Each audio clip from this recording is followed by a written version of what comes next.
moins de jeunes, surtout ceux parmi les plus défavorisés, de poursuivre leur cursus universitaire et donc de ne pas obtenir leur diplôme du coup. Or, il faut savoir qu'on vit dans une société où la réussite passe par justement l'obtention des diplômes. Et de plus, cet allongement des études n'est pas pris en compte pour les cotisations. Enfin, il faut savoir que pour avoir son premier emploi stable, alors ça se passe en moyenne à 27 ans, et on remarque alors que on assiste à une impossibilité de bénéficier d'une retraite à taux plein avant 67 ans. Donc du coup, face à cette réforme injuste, en fait, il est nécessaire que nous ne lâchions rien. Je vous remercie. De Julien, je crois qu'il y a quand même une question qui se pose dans ce mouvement et je crois que ça doit nous interpeller tous. C'est finalement on voit voilà, 3,5 millions de personnes dans la rue sur 5 journées consécutives, etc., etc. Et que finalement le gouvernement derrière ce qu'il nous fait c'est un gros fuck, un gros doigt, on a un à foutre, etc., etc. Et je crois que ça doit poser une question, c'est comment on fait aujourd'hui pour faire plier le gouvernement, c'est quoi les leviers qu'on a, comment construire un rapport de force qui soit suffisant pour obtenir le retrait de cette réforme. Et alors du coup, je crois qu'il y a deux choses. Il y a à la fois aujourd'hui les salariés qui sont en grève sur pas mal de secteurs, en grève reconductible. Mais bon, il ne faut pas oublier quand même que la grève, c'est des journées de salaire en moins et qu'on ne sait pas forcément combien de temps ils vont tenir, etc., etc. Et à la fois sur la participation des jeunes, parce que je crois que c'est aussi ça le débat. Alors il y en a qui l'ont dit d'une manière plus ou moins fine dans l'intersyndicale, mais tout le monde s'accorde à dire que la place des jeunes en éducation, elle est importante, elle est déterminante parce que ça donne confiance aux salariés, ça permet de massifier la mobilisation. Et on a vu par exemple ces dernières semaines que quand il y a des jeunes qui viennent dans la rue, ça redonne confiance aux salariés qui peuvent se remettre en grève, etc., etc. Et du coup, je crois que notre responsabilité là-dedans, c'est quoi dans cette assemblée générale et d'étudiants, qu'est-ce qu'on doit faire? Moi, j'ai évidemment, quand l'intersyndicale elle appelle les étudiants à rejoindre, par exemple, le blocage du port ou ce genre de choses. Évidemment, pourquoi pas qu'il y ait des étudiants qui viennent. Moi, je pense que c'est une bonne idée, pourquoi pas. Il n'y a pas de souci là-dessus. Par contre, je crois que si on se dit aujourd'hui, on est 200 dans cette amphi, ça suffit. Alors, on est assez nombreux pour faire des actions et de toute façon, on n'arrivera pas à être plus. Je crois que là-dessus, on fait une erreur. Parce que quand on voit ce qui se passe dans les autres facs, notamment à Rennes, il y avait 3000 personnes engagées, à Toulouse, il y avait 2000 personnes, à Nantes, 2000 personnes, à Caen, 1500 personnes, etc., etc. Évidemment, quand on est plus nombreux en Assemblée Générale, les actions qu'on fait, elles ont plus de poids. Et donc, du coup, moi, je crois que les questions qu'on doit se poser, notamment vu qu'il y a les vacances qui vont arriver, c'est comment on fait pour faire en sorte que tous les étudiants qui sont à l'extérieur de cette amphi, tous ces étudiants-là, il faut quand même à un moment donné les ramener en Assemblée Générale pour qu'ils puissent aussi s'approprier ce combat-là, qu'ils puissent y participer et qu'on puisse être plus nombreux sur les actions qu'on organisera. Et du coup, c'est juste que je voulais intervenir plus là-dessus et qu'on puisse, je sais pas, peut-être sur les perspectives, dans un second temps, voir qu'est-ce qu'on peut faire aussi pendant les vacances avec les étudiants qui ne sont pas dans cette amphi pour pouvoir, à la suite des vacances, qu'on dise que le mouvement ne soit pas perdu, qu'il ne soit pas fini, et qu'on reprenne de plus belle avec 500 personnes engagées à Brest et qu'on puisse aller vers d'autres moyens d'action aussi, puisque plus on sera nombreux, évidemment, plus on pourra avoir des actions percutantes. Voilà, c'est juste ça.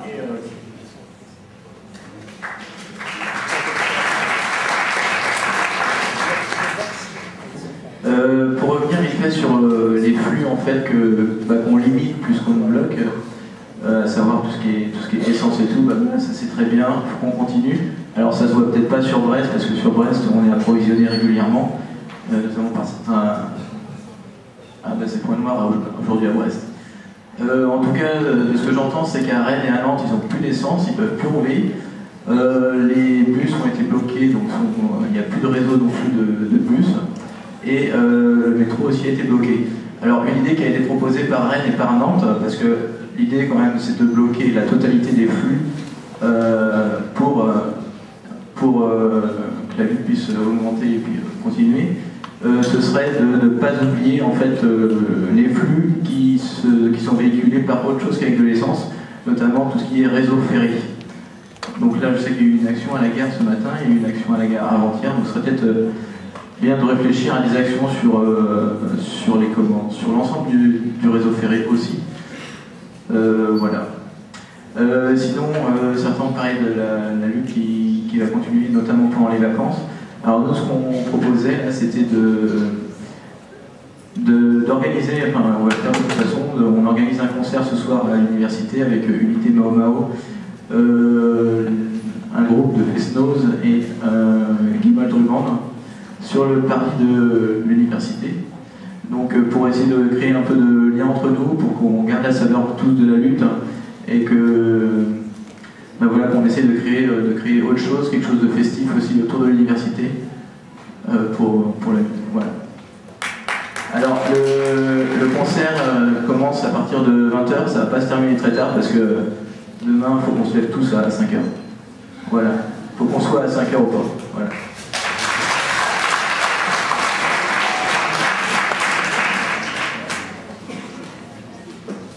Au niveau du bilan de la mobilisation, il n'y a plus d'intervention. Ouais, moi j'ai entendu un truc vite fait à la radio, donc peut-être est-ce que quelqu'un a entendu parler aussi, comme quoi ce serait maintenant les poubelleurs, les éboueurs qui feraient grève, qui commenceraient à faire grève, notamment à Brest. Alors est-ce que c'est vrai, est-ce que c'est pas vrai, mais ça va être une grosse... bref, donc ça va bientôt sortir, je pense. Pour 8 jours. Votez pour 8 jours, je dis pour ceux qui ne sont pas au courant. Merci.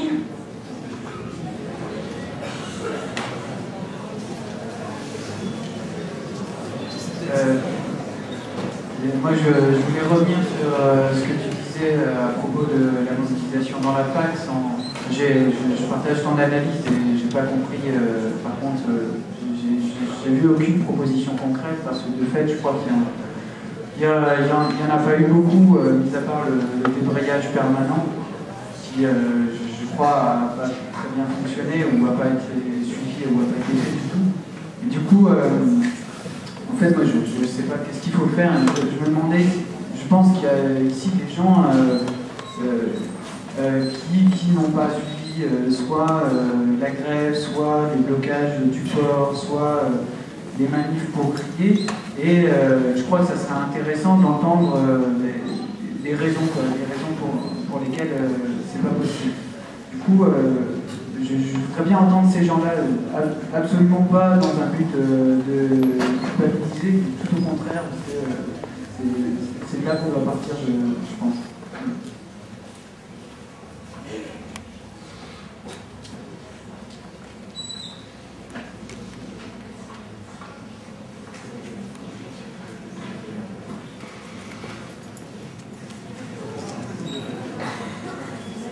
Oui, alors, juste pour préciser que par rapport aux éboueurs, j'aurais lu sur le site de Le Monde qu'à Marseille, c'était les militaires qui allaient faire le travail des éboueurs. Donc voilà, c'est juste une info.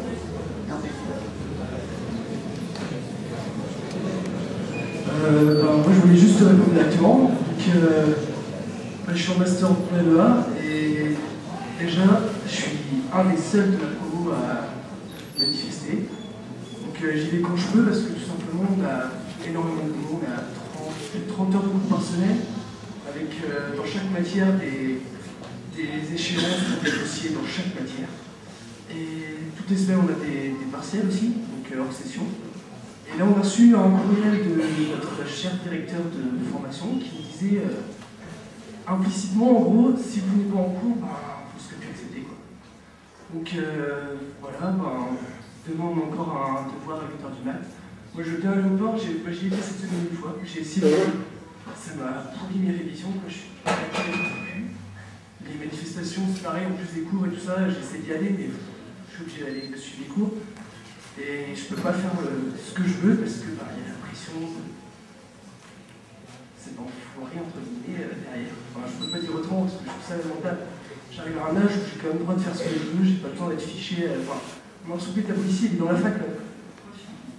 Il nous dit, en gros, vous venez pas en cours, il faut signer la fiche de cours à chaque cours maintenant. On n'a plus le choix, on a une fiche de présence, tous les cours on est obligé de la signer, et les profs ne sont pas forcément d'accord, il a demandé à tous les profs de la faire signer quand même. Et ce qui me fait peur, c'est que voilà, on est 2 ou 3 à les manifester de temps en temps, et les autres ils s'en vont tout simplement. Ils sont pas concernés par l'argent.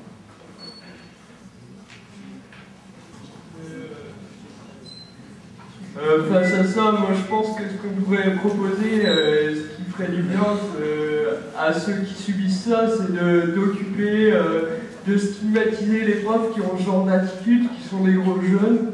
Et du coup, vraiment, ça leur ferait pas de mal à ces gros... ces traîtres de se bouger le cul, de redescendre sur terre, de descendre leur bureau. Mais pas les agresser, mais leur mettre la pression pour pas qu'ils font subir à leurs élèves, quoi.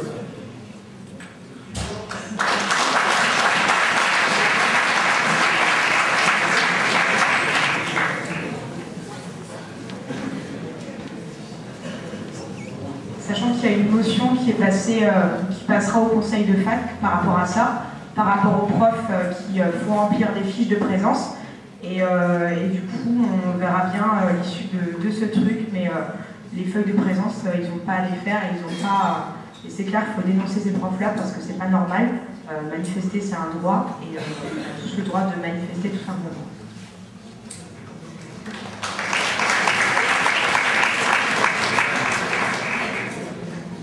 Du coup, je me disais, aux dernières années, c'est vrai qu'a été développé un blocage, tout ça, mais on se rend bien compte que les gens qui étaient motivés, qui étaient d'accord de venir bloquer, étaient motivés pour aller faire des blocages à l'extérieur aussi, et donc, je sais pas si c'est vraiment une solution. Par contre, moi, je me disais, est-ce que ça serait pas possible, maintenant qu'on vote, du moins au départ pour les journées de mobilisation organisées par les syndicats, tout ça, qu'on demande je me rappelle plus le nom, supprimer les cours, mais c'est pas ça, la banalisation des journées, mais qu'on vote pas un principe de banalisation, c'est qu'on exige la banalisation, c'est-à-dire que si on le vote, après on fait en sorte un moyen d'action directement après l'AG pour l'avoir, quoi. Et ça pourrait être simplement aller faire un peu de bruit à l'administration et puis qui vote ça direct, quoi. Parce que c'est sûr qu'autrement le blocage pour moi ici c'est pas vraiment une solution, parce que là on a à s'ouvrir à l'extérieur, on a à rencontrer les gens, c'est pas une lutte seulement étudiante, et ça se passe plus dans la rue et ailleurs, quoi. Alors je propose ça après, voilà. Je peux aussi appuyer sur le fait que ce pourquoi on se bat, c'est justement nos droits. J'aime bien en fait le petit slogan qu'on chante quand on dit un pas en avant, 3 pas en arrière, c'est la politique du gouvernement. Enfin, c'est exactement ça en fait. Nos grands-parents et nos parents se sont battus pour des droits qu'on a à présent. Mais seulement notre gouvernement nous fait les perdre un à un en fait. Et il a des manières toujours différentes. Après, il y a des gens qui se suicident parce qu'ils sont mal, parce qu'ils ont perdu leur droit, etc. Enfin bref. Et sur ça, j'aimerais revenir aussi au fait qu'on nous donne beaucoup moins d'importance en fait, parce qu'on associe les jeunes à des casseurs. Je suis contre ça parce qu'il y a des casseurs certes, mais nous on n'est pas là pour ça, nous on est là pour défendre ces droits justement que nos grands-pères ont gagnés pour nous. Et je pense que c'est très important de continuer à garder ces droits, parce qu'on est en train de se les faire bouffer un à un, et bientôt on ne sera plus un pays, on n'aura plus rien à faire et on aura simplement le droit du terrorisme. Laissez parler les gens, s'il vous plaît. Enfin voilà, je sais plus ce que je veux dire du coup. Merci, c'est gentil. Ouais, bientôt on n'aura plus le droit de se taire, voilà, c'est ça. Et donc je voulais simplement appuyer sur le point que ces manifestations contre la réforme des retraites, c'est surtout pour garder nos droits qu'on a gagnés pour nous, et que c'est vraiment très important, parce que si on nous enlève ce droit, ce sont tous nos droits qu'on nous enlèvera par la suite. Voilà.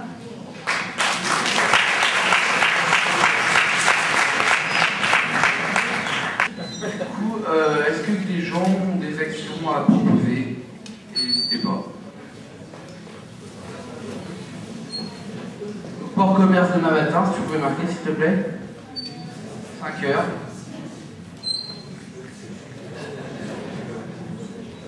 Donc,